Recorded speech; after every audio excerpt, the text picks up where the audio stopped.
Bienvenue dans le podcast Au cœur de mon cycle, dédié à la santé hormonale et au bien-être des femmes.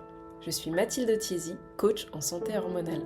En 2017, suite à des lésions d'endométriose, j'ai perdu mon rein droit, un électrochoc qui m'a propulsée vers un chemin de transformation. Aujourd'hui, maman de 2 enfants, je me suis formée pour donner la parole aux femmes, les accompagner et leur rappeler à quel point elles sont puissantes. Dans ce podcast, vous trouverez des épisodes en solo. Mon souhait est de vous aider à mieux connaître et mieux comprendre votre corps et à cultiver un équilibre hormonal optimal.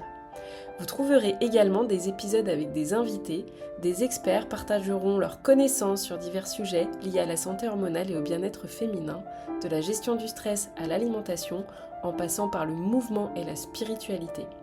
Chaque épisode vous informera, vous inspirera et vous donnera des outils concrets pour améliorer votre vie quotidienne.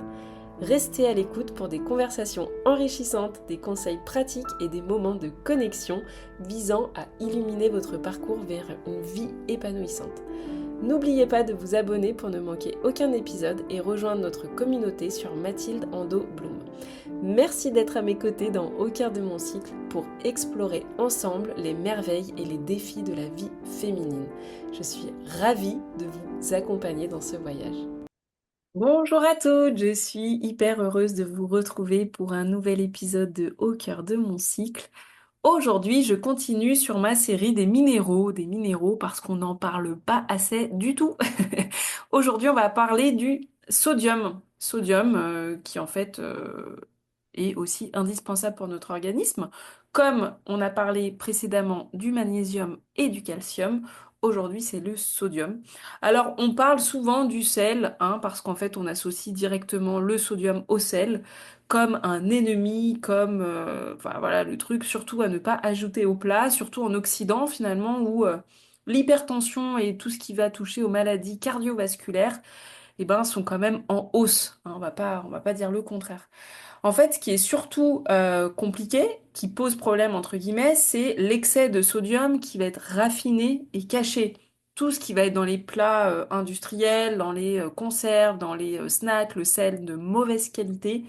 Parce qu'en fait, faut bien comprendre qu'en réalité, il y a beaucoup de femmes qui en fait sont en carence, qui manquent de sodium de qualité, hein, je vais pas le préciser à chaque fois, mais évidemment, et que cette carence, elle passe souvent inaperçue. Donc dans cet épisode, j'ai envie de vous parler de à quoi sert vraiment le sodium. Faut que j'arrête de dire vraiment au passage. À quoi on reconnaît les signes d'excès ou de carence au niveau du sodium, et puis comment essayer de mieux l'équilibrer au quotidien. Alors, faut savoir qu'au niveau du rôle du sodium, le rôle du sodium dans le corps, donc c'est pas juste un simple exhausteur de goût, hein, c'est vraiment un minéral qui va être essentiel à l'organisme, essentiel et bien pour avoir des bonnes fonctions corporelles.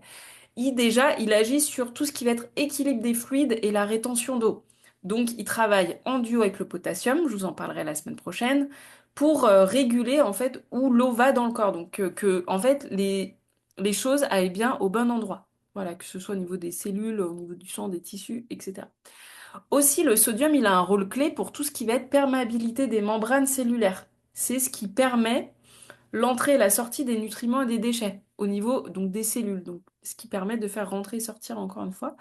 Aussi, il a un rôle sur la conduction nerveuse. Donc là, quand on a voilà une contraction musculaire, le cœur qui bat, euh, voilà, chaque en fait message nerveux, il va dépendre du sodium. Donc c'est quand même très important. Aussi tout ce qui est production d'acide gastrique, hein, donc du HCl, qui va être notamment indispensable pour digérer les protéines, mais aussi pour absorber le fer, aussi pour aider le calcium, la B12 et entre guillemets tuer comment dire, tous les pathogènes qu'on peut avoir dans l'estomac. Le sodium, il va aussi aider en fait à tout ce qui va être l'équilibre de la thyroïde et la sensibilité à l'insuline. Parce que oui, un sodium qui est trop bas, ça va augmenter le stress physiologique en fait et ça va dérégler l'axe surrénalien, ce qui finit par impacter la thyroïde et l'équilibre hormonal de façon globale. Au niveau des signes d'un excès de sodium, alors c'est souvent lié en fait à une surconsommation de sel raffiné, de sel de mauvaise qualité, d'aliments industriels, d'aliments transformés. On peut retrouver de l'hypertension, d'avoir des œdèmes et de faire de la rétention d'eau, avoir des maux de tête de façon fréquente, d'être un peu en mode nerveuse, irritable, d'avoir des migraines aussi, de souffrir d'inflammation, entre guillemets, chronique, et puis de résistance à l'insuline également. Là, ce sont des signes potentiels, bon, il y en a certainement d'autres, mais voilà.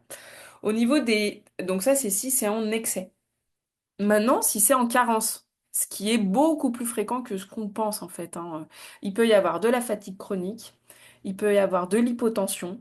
Donc là, tension basse, par exemple aussi d'avoir des vertiges quand on se lève, le fait d'avoir des ballonnements au niveau digestif, au niveau de la digestion, que ce soit difficile, le fait de produire, en fait, de pas assez produire, d'avoir une faible production d'acide gastrique, d'avoir des troubles de l'humeur type dépression, anxiété, d'avoir aussi des difficultés de concentration, cette espèce de brouillard mental, d'avoir des allergies, voilà, des allergies alimentaires ou dues à l'environnement, ça peut être aussi un signe, et puis des crampes euh, musculaires, voilà, faiblesse au niveau aussi musculaire. Faut savoir que la carence en sodium, elle est beaucoup plus fréquente que ce qu'on peut penser, et notamment chez les femmes qui ont été sous pilule ou qui prennent la pilule, qui prennent certains types de médicaments, les femmes qui souffrent de dérèglements hormonaux type SOPK, type endométriose, type hypothyroïdie, les personnes qui sont vraiment stressées, stress chronique ou surmenées, aussi les femmes qui sont très sportives et qui par exemple transpirent beaucoup et qui se reminéralisent pas de façon correcte, entre guillemets. Et tout simplement, les femmes aussi qui consomment peu de sel ou uniquement voilà, vraiment des sels pas, entre guillemets, très bons, quoi. Alors, j'ai envie quand même de vous donner quelques pistes hein, pour avoir des bonnes sources de sodium de façon naturelle. Donc là, ce qu'on va rechercher, c'est avoir du sel de qualité, du sel qui va être non raffiné et riche en minéraux, type sel de Guérande, hein, le sel gris là, de Guérande, type rose, sel rose de l'Himalaya, d'accord, sel de mer non raffiné. Il y a l'eau de mer filtrée, la type eau de Quinton, qui est aussi super bien. Tout ce qui va être bouillon, maison, ça c'est super. L'eau de coco, 100% naturelle. Et puis tout ce qui va être électrolyte naturel. Donc là, de créer soi-même, en fait, son électrolyte, hein, pourquoi pas. Donc de mettre du sel de qualité, du potassium et son magnésium dans son eau. Et puis voilà, ça nous fait des super électrolytes, quoi. Alors attention à bien associer le sodium et le potassium, hein, parce qu'ils fonctionnent vraiment en binôme. Et que si, en fait, on veut maintenir l'équilibre un peu de tout ça, il y a un ratio, je vous en parlerai plus la semaine prochaine. Mais voilà, de toujours associer, en fait, sodium et potassium, je vous en parlerai un peu plus en détail. Si on a vraiment un sodium qui est bas, comment est-ce qu'on peut le rééquilibrer en fait? En fait, tout simplement, entre ce que je vous disais un petit peu, de réintroduire du sel non raffiné, alors évidemment à petite dose, hein. Donc les bouillons là qui vont être reminéralisants, et puis de consommer plus de légumes type racines, donc betterave, carottes, panais, voilà. Et puis aussi, évidemment, gérer son stress, soutenir les glandes surrénales avec le magnésium et le potassium, hein. Encore une fois, on se rappelle que tout est lié. Donc le calcium et le magnésium, ils travaillent vraiment en synergie, et puis le sodium, potassium également. Alors si le sodium, il est haut, là, ça va être d'identifier, d'essayer de vraiment traquer les sources d'inflammation chronique. Est-ce que c'est dû à de l'alimentation ultra transformée? Est-ce que c'est dû à des intolérances? Est-ce que c'est dû à une surcharge toxique? Est-ce que c'est dû à un stress? Donc voilà, donc pourquoi pas penser à une, j'aime pas ce mot, mais soutenir un peu une espèce de détox, pas détox, bon, en tout cas, j'en parlerai à un autre moment, mais voilà, d'augmenter le potassium en fait pour rééquilibrer, et puis de bouger, transpirer, bien s'hydrater. Voilà, ça peut être des pistes. Euh, enfin, juste une dernière phrase quand même sur le lien entre le sodium et les hormones, en fait, hein. Faut savoir que moi, je vois beaucoup dans les femmes que j'accompagne un sodium qui est bas et que c'est quand même fréquent en cas de fatigue surrénalienne, d'accord? Donc les glandes surrénales qui réduisent le taux de sodium, en fait, via une autre hormone. Si elles sont épuisées, si le corps, entre guillemets, il perd du sodium, eh ben, ça va majorer des symptômes de stress et de dérèglement hormonal.